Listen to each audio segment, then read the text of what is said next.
আচ্ছা প্রথমে বলো তো কাদের বাড়িতে ওয়াটার পিউরিফায়ার কাদের বাড়িতে আছে? ওয়াটার পিউরিফায়ার জানো ওয়াটার পিউরিফায়ার কি? কলেজে তো আছে। কলেজ আছে কিন্তু ওয়াটার পিউরিফায়ার ভিতরে কোনোদিন দেখেছো কি থাকে কি না কিছু দেখেছো? আচ্ছা দেখেছিলাম। কি কি থাকে জানো? কিছু নাম জানো ওয়াটার পিউরিফায়ার ভিতরে কি কি থাকে? ওয়াটার পিউরিফায়ারে দেখবে ওয়াটার পিউরিফায়ার এরকম স্কোয়ার টেপ হয় তো স্কোয়ার টেপের ভিতরে এখানটায় রাউন্ড শেপের দুটো তিনটি করে কার্টেজ থাকে। কার্টেজ কার্টেজ মানে জানো কি?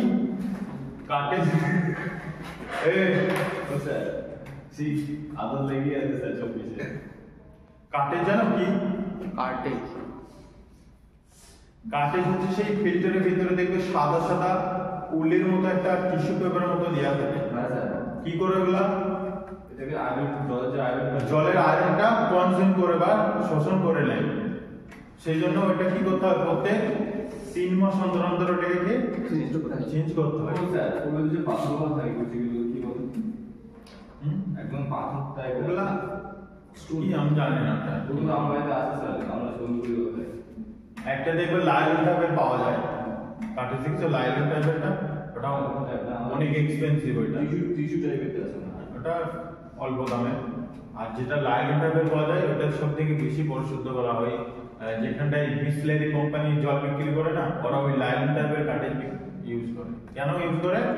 তার কারণ দেখবে ওয়াটার পিউরিফায়ার যে জলগুলো তার স্বাদ আর নর্মাল জলের স্বাদ কিন্তু পুরোটাই আলাদা। হ্যাঁ আলাদা হয়, দেখেছো তো? সেরকম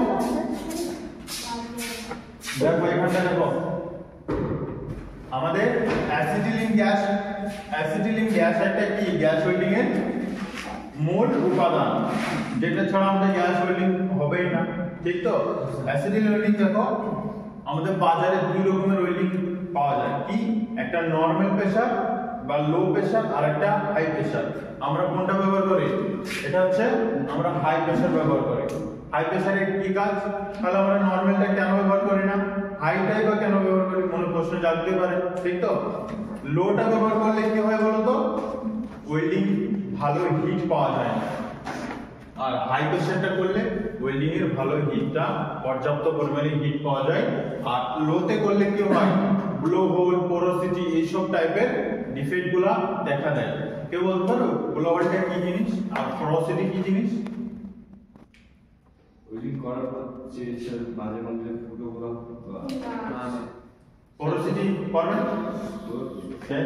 এটা ওয়েল্ডিং করার পর বেসমেন্টাল যদি তার আকৃতি পরিবর্তন করে সেটাকে বলে পোরোসিটি।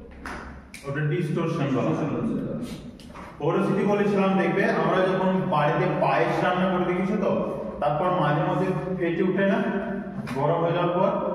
এক্সাক্ট ওয়েল্ডিং করার পর ঠিক ভিতরে যদি কোনো রকম রাস্ট পার্টিকেল যেটা থাকে কি হয়? ওয়েল্ডিং বিট থেকে একদম ফেটে উঠে পড়ে, এটাকে পোরোসিটি বলা হয়। আর ব্লো হোল কি?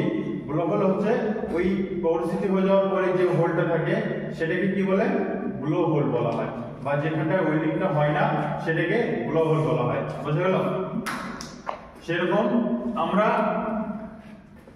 বাজার থেকে যে গ্যাসটা পাই সেটা কিন্তু পিউরিফায়ার গ্যাস। আর যেটা আমরা নিজেরা তৈরি করি বা যেখানটায় low pressure system welding system আছে সেখানটায় কি উইদাউট ফিল্টার গ্যাস ব্যবহার করে। ফলে ওদের কি ওয়েল্ডিংটা খুব একটা মজবুত হয় না, অল্প দিনে ক্র্যাক চলে আসে। দেখেছো তো? সেই জন্য আমরা গ্যাসটা কি করে পিউরিফায়ার করবো তা আমরা করবো। ঠিক আছে?